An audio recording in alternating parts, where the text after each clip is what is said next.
C'était donc des citoyens qui s'exprimaient par rapport à ces journées d'assainissement de Conakry. Et vous avez constaté, les avis restent partagés.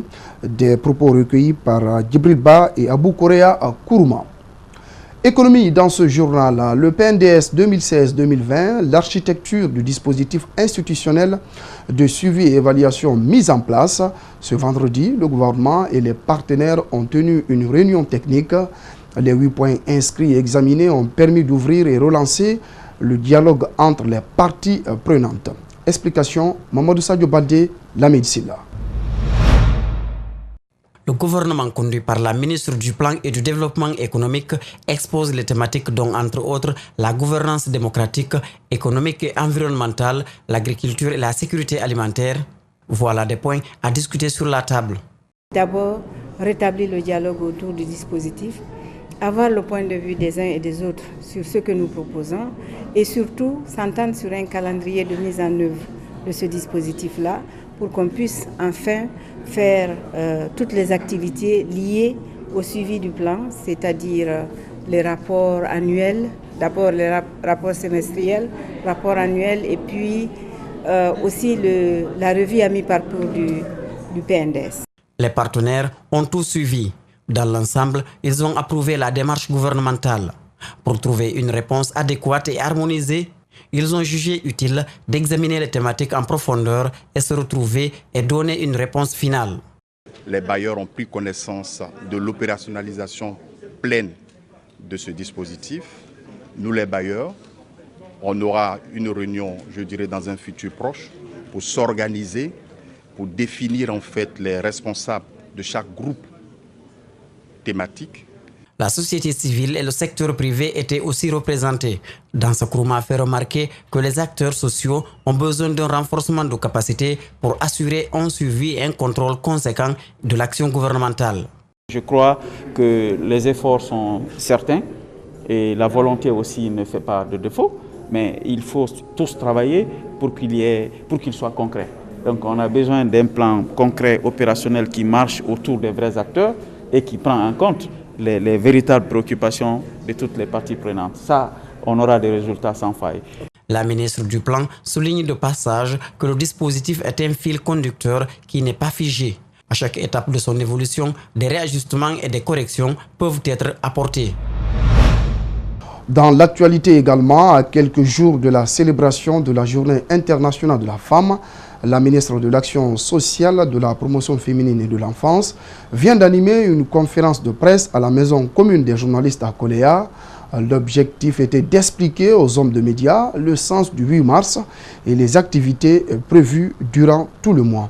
Le point avec Mariam Fodé Kamara et Ibrahima Souri Kamara.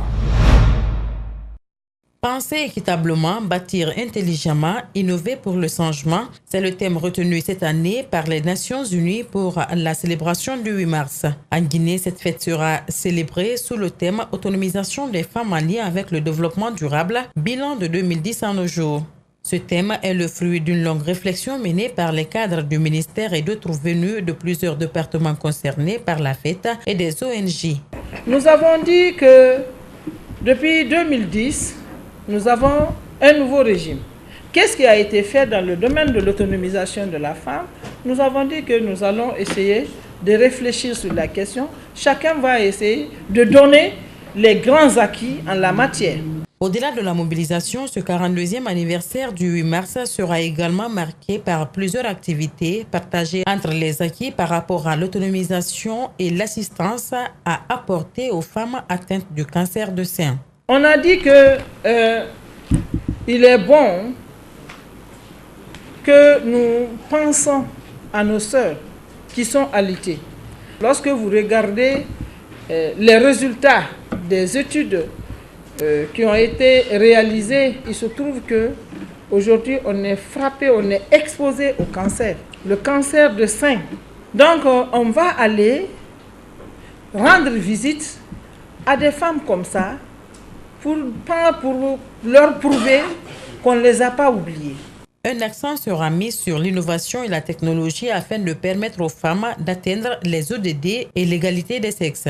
Les NTIC aujourd'hui, on ne parle que d'autonomisation. Il faut qu'on donne les moyens aux femmes afin qu'elles puissent s'assumer et s'assurer et assurer leur développement.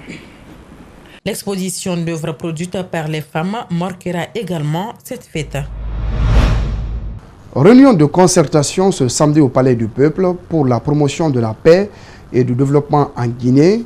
C'est une initiative des ressortissants de la forêt en vue de renforcer les liens entre eux. La cérémonie a été présidée par Domani Doré, ancienne ministre des Sports. Mohamed Valek Touré, Ibrahima Souri Sengsouma. Comment renforcer les liens d'amitié, de fraternité entre les fils de la forêt? Voilà l'objectif du mouvement de jeunes Tous pour la forêt en vue de participer au développement harmonieux de la Guinée.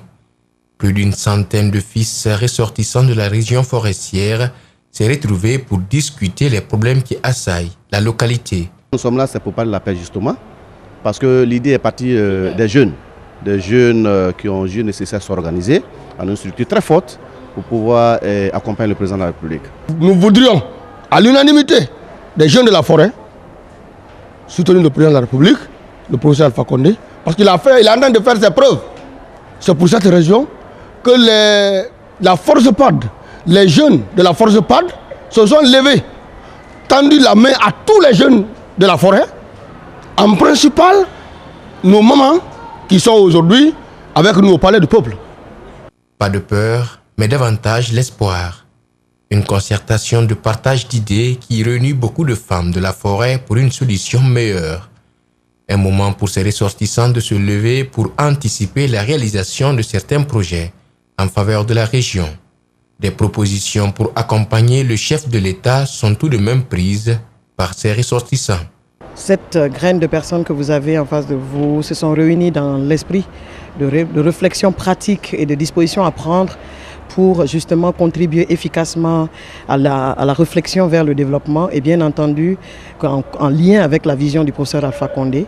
Et la Guinée forestière enregistre aujourd'hui des acquis qui sont indéniables sur le plan national et c'est pour cette raison que les jeunes leaders de la forêt et les femmes se sont décidés à être là les porte-voix de ces acquis-là auprès de tous les Guinéens. Domani Doré, invité de la rencontre dans ses propos, a magnifié les efforts du président de la République pour ses réalisations depuis son arrivée au pouvoir. La forêt a besoin d'unité. Pour cela, les membres de l'association sollicitent une forte adhésion des ressortissants. Le congrès régional des boulangers de Guinée s'est tenu ce vendredi à Conakry. C'est le gouvernorat de la ville de Conakry qui a servi de cadre à cette rencontre. L'événement a mobilisé quelques responsables de boulangerie de Conakry, Ouminatou Sidibé, Yacouba Traoré. Ce congrès est la dernière étape du processus de renouvellement des bureaux régionaux de l'Union nationale des boulangers et pâtissiers de Guinée. Alpha Oumar Sow est le président entrant du nouveau bureau mis en place. Il promet de relever les défis et assainir les boulangeries de la capitale. Ma première priorité c'est l'assainir les boulangeries, contrôler toutes les boulangeries. Il y a combien de boulangeries à Conakry? Chaque boulangerie, comment ils travaillent? Quels sont le nombre de sacs qui travaillent par jour? Parce que nous avons des difficultés même pour savoir qu'il y a combien de boulangeries à Conakry. Donc j'ai beaucoup de projets. Selon le directeur national du commerce, ce bureau doit jouer un rôle d'interface entre les boulangers et leurs partenaires, notamment le ministère du Commerce. Il leur recommande donc.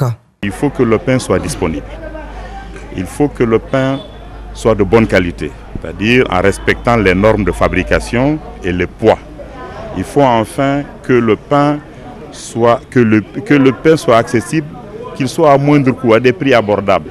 C'est un aliment qui complète l'aliment de base et c'est le seul qui est accessible, que tout le monde peut acheter. Alors, il faudrait que le prix soit stable et toutes les fois que les conditions changent. Le président de l'Union nationale des boulangers et pâtissiers de Guinée a saisi cette occasion pour féliciter le département du commerce pour ses actions en faveur des boulangers de Guinée. Mais c'est un monsieur qui sait dialoguer, celui qui le maîtrise. Nous avons fait les revendications. Jusqu'à présent, les revendications, ça se trouve avec le ministère du Commerce. Mais grâce à lui, M. Boubacar Bari, son franc-parler, vraiment, dès qu'il nous parle, on oublie toutes les difficultés. Une centaine de caisses vitrées a été remise aux vendeurs de pain. Un geste qui vise à améliorer des conditions d'hygiène. Ceci pour le bonheur des consommateurs. SOS pour Amadou Diallo, âgé de 39 ans. Il souffre d'un terrible ballonnement du ventre depuis une année maintenant. Diminué et sans soutien pour la prise en charge, le patient appelle les bonnes volontés à l'aider pour ses soins. Abdourahmane Ba, Ibrahima Souri Kamara. Autrefois employé de Médecins sans frontières, Amadou Diallo souffre aujourd'hui d'un ballonnement du ventre depuis une année maintenant. Au vivant de son frère qui le prenait en charge, l'homme a bénéficié de plusieurs traitements, mais les résultats ne sont toujours pas concluants. Elle est partie avec son frère à l'hôpital pour faire sa visite. Mais depuis ça, ils sont venus à la maison. Les médicaments que les docteurs ont écrits, ils ont un peu acheté, mais depuis lors, oui, il a fait un peu de traitement, mais les médicaments qu'il est en train de prendre, on ne voit pas, on voit rien quoi. Au moment où elle nous livre ce récit, la famille de Amadou détient des ordonnances qui ne sont toujours pas payées, faute de moyens. Aujourd'hui, il demande l'aide des bonnes volontés pour que Amadou Diallo retrouve sa santé. Nous, on demande à toutes les bonnes volontés de venir au secours pour qu'on puisse traiter notre oncle. Pour ce geste humanitaire, vous pourrez entrer en contact avec la famille de Amadou Diallo sur le 628 31 99 18.